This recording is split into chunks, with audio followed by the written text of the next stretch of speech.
Kutoka kaunti nambari 4 turejee hapa kaunti namba 47 ambapo Peter Njenga ambaye anaishi huko Kasarani amejishindia shilingi nusu milioni katika shindano la SOT Januari kishabiki. Njenga anasema kucheza polepole na kwa umakini kila siku ndio kumeleta ushindi huo.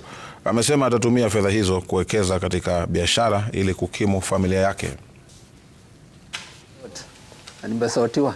Nilianza na 200, saa zingine naweka 300, 150 hivyo.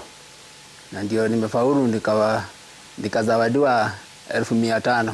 Ninashukuru. Hii pesa na nitalipa school fee na nitaanza biashara ndogo ndogo.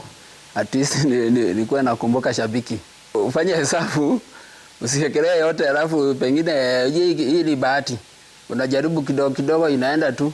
Lakini unaweza wekelea pia ufaulu, unaweza wekelea pia usubiri, unakaa ukicheza na ukijaribu kwa wingi.